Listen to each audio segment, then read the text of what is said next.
आज हम आपको केवल आत्मबल निर्माण संगठन, जिसको कि एएनएस कहते हैं, उसके बारे में बताते हैं। एएनएस बेसिकली इसका निर्माण क्यों हुआ था कि जो लोग रंगबाज सेना के शब्द रंगबाज से थोड़ा सा एजिटेट करते थे, आत्मबल निर्माण संगठन में हम लोगों ने केवल उन लोगों को शामिल होने का रास्ता दिया कि जो लोग वहाँ पर सहमत नहीं होते थे, उस वर्ड से सहमत नहीं होते थे, और इस पे समाज के परिवर्तन के लिए बेसिक जो काम किया गया वो शिक्षा पे काम किया गया। हमारा मानना है कि शिक्षा के बगैर कोई परिवर्तन नहीं हो सकता। जाति और आरक्षण का परिवर्तन हम लोग इसी माध्यम से इसको आगे रख के करना चाहते हैं, ये हमारा लक्ष्य है। सबसे पहला आंदोलन जो हम लोगों ने काम इसमें चालू किया, और हम आप लोगों से निवेदन करना चाहते हैं कि इस काम पे आप लोग जरा सा ध्यान दीजिए, मेरी बात पे ध्यान दीजिए कि एक शहरी बच्चा होता है, एक ग्रामीण बच्चा होता है। लोग कहते हैं शहर का और उसको कहते हैं गांव का। गांव के बच्चों में भी बहुत सारे अधिकारी बनते हैं, बहुत सारे कर्मचारी बनते हैं, या सरकारी नौकरी में जाते हैं, आईएएस पीसीएस बनते हैं, डॉक्टर बनते हैं, इंजीनियर बनते हैं।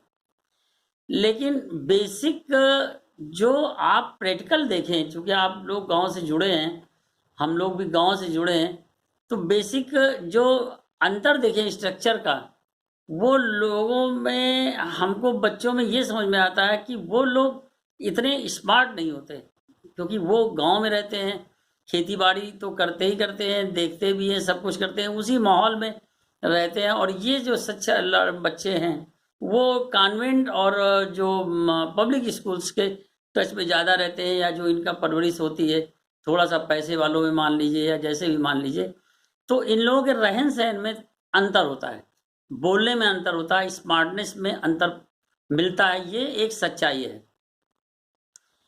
अगर गांव के बच्चों को शहर में खड़ा कर दिया जाए और शहर के बच्चों को मिलाया जाए या इनको वहां ले जाया जाए, तो ये पता लगता है कि इसमें शहर के बच्चे कौन से हैं और ग्रामीण गांव के बच्चे कौन से हैं। तो इसमें हम लोगों ने स्टडी किया।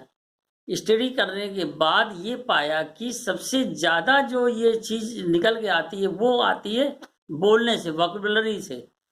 हम लोग जो बोलते हैं, वो जो गांव के बच्चे बोलते हैं, वो अंग्रेजी बोलना नहीं जानते, लिखना जानते, पढ़ना जानते, सब कुछ करना जानते, बोल नहीं पाते, तो वो एक्सप्रेशन नहीं आता, वो एक्सपर्टनेस नहीं आती। लोग बच्चे उस चीज़ को, अपनी जो भी चीज़ें हैं उसको अंग्रेजी में नहीं बोल सकते, तो वो गांव के बच्चे शहर के बच्चों से थोड़ा सा पिछड़ जाते हैं। तो ये वजह मेन समझ में आई हमको कि गांव के बच्चों की प्रॉब्लम क्या है, स्मार्टनेस की प्रॉब्लम।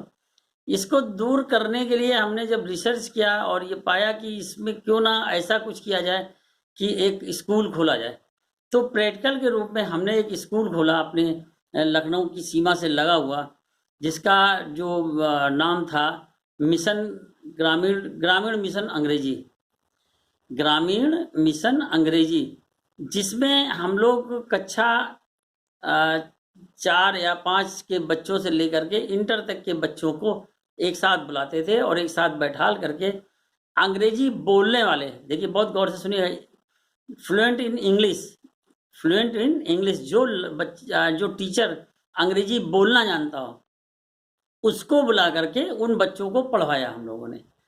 और आप विश्वास नहीं करोगे कि 1 महीने 1.5 महीने के अंदर हमारे यहाँ 150 बच्चे आने लगे सीखने के लिए। लेकिन एक चीज़ और गहराई से हमने अध्ययन किया कि जब हमने उसमें 100 रुपये फीस का प्रोविज़न किया तो बच्चे काफ़ी निकल के चले गए। फिर हमने 50 रुपये फीस का प्रोविज़न किया तो भी बच्चे कुछ फिर आना चालू हुए। खैर, उसमें जो परिवर्तन हुआ, वो बच्चे बड़ी गहराई से, माँ बाप भी बड़ी इच्छा से लोगों को भेजते थे बच्चों को कि हमारा बच्चा अंग्रेजी में अंग्रेजी बोलना सीख जाए। तो ये एक माँ बाप की एक इच्छा होती है कि हमारा देखिए बच्चा इंग्लिश बोलता है, अंग्रेजी बोलता है, इंग्लिश बोलता है। तो मैं इस प्रैक्टिकल को मैंने सफलतापूर्वक, मैं कह सकता हूँ एक्सपेरिमेंट था हमारा।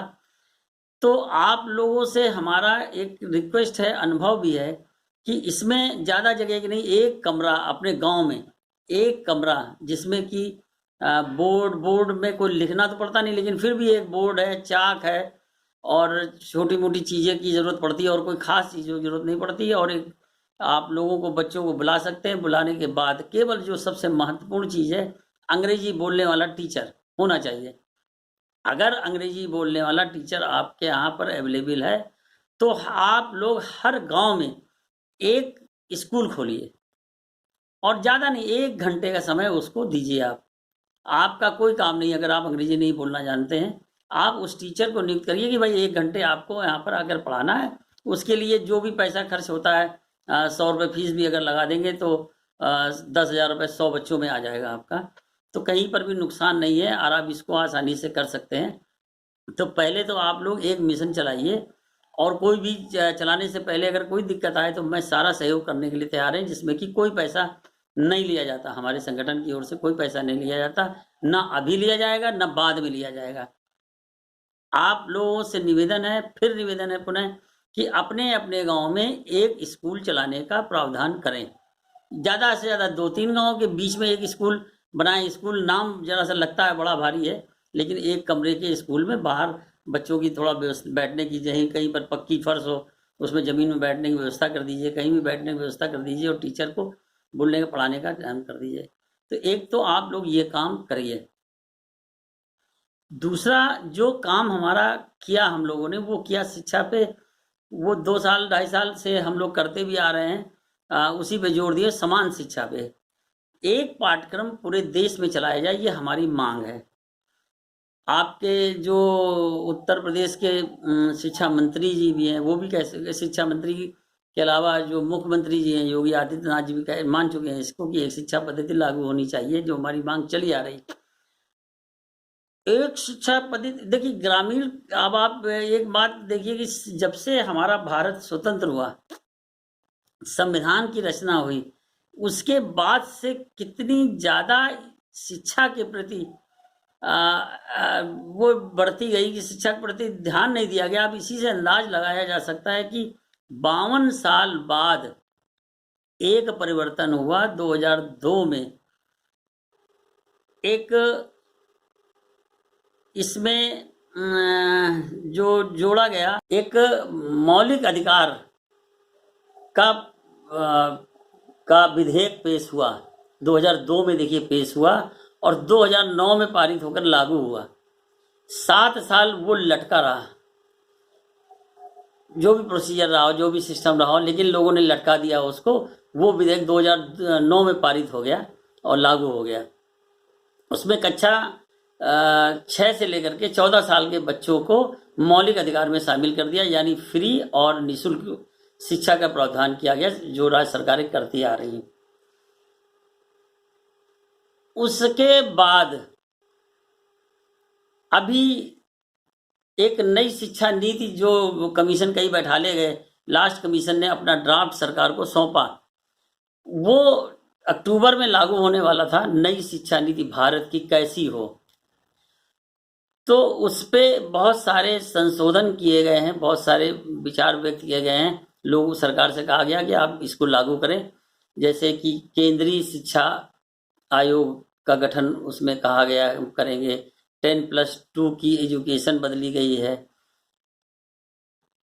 ये कॉन्वेंट एजुकेशन और जो पब्लिक एजुकेशन है, पब्लिक स्कूल होते हैं, इसमें पब्लिक वर्ड ख़त्म किया गया है।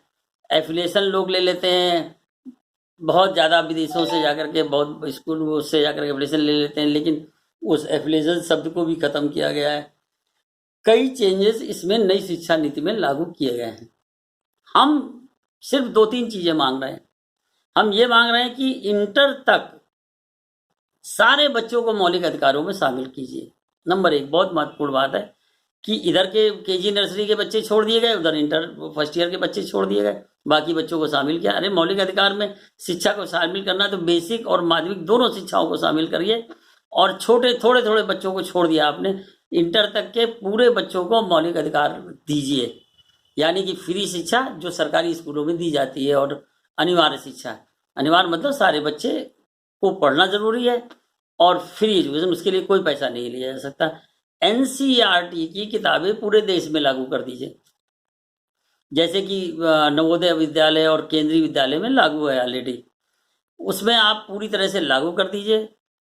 एक ड्रेस कर दीजिए।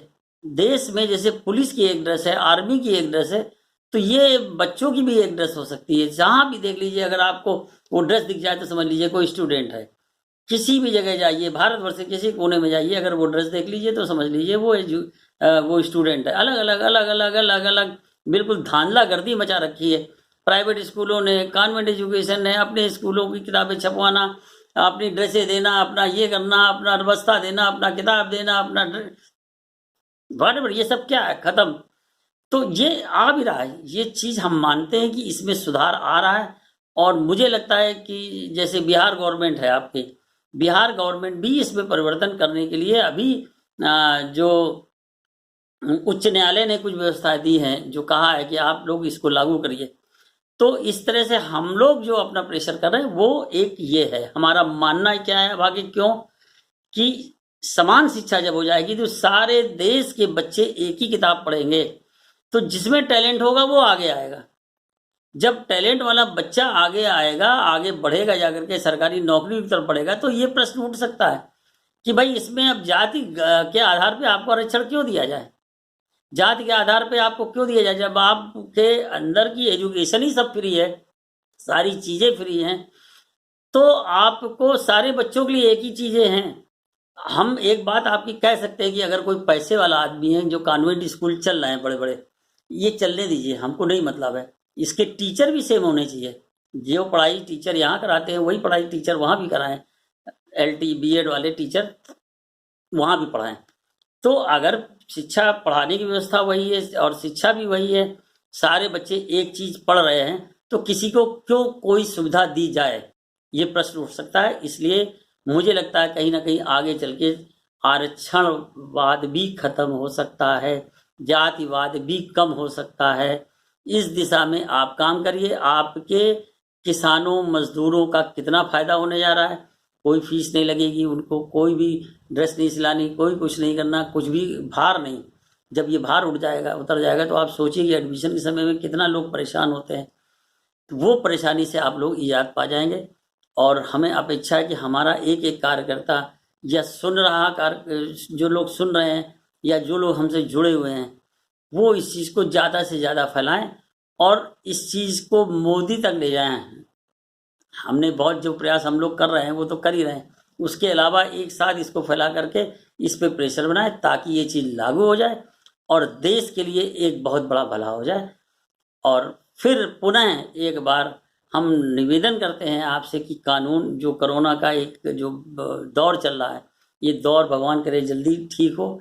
और इस दौर के दरमियान चूँकि आप घर पे रह ही रहे हैं, इसको आप ज़्यादा से ज़्यादा फैलाएं। घर बैठ करके ही फेसबुक से फैलाएं, व्हाट्सएप से फैलाएं और भी जो माध्यम हो उससे फैलाएं। और आपको अगर अच्छा लगे तो आत्मबल निर्माण संगठन से जुड़िए, रंगबाज सेना से जुड़िए, आप किसी भी संगठन से जुड़िए और काम कीजिए। धन्यवाद। Thank you.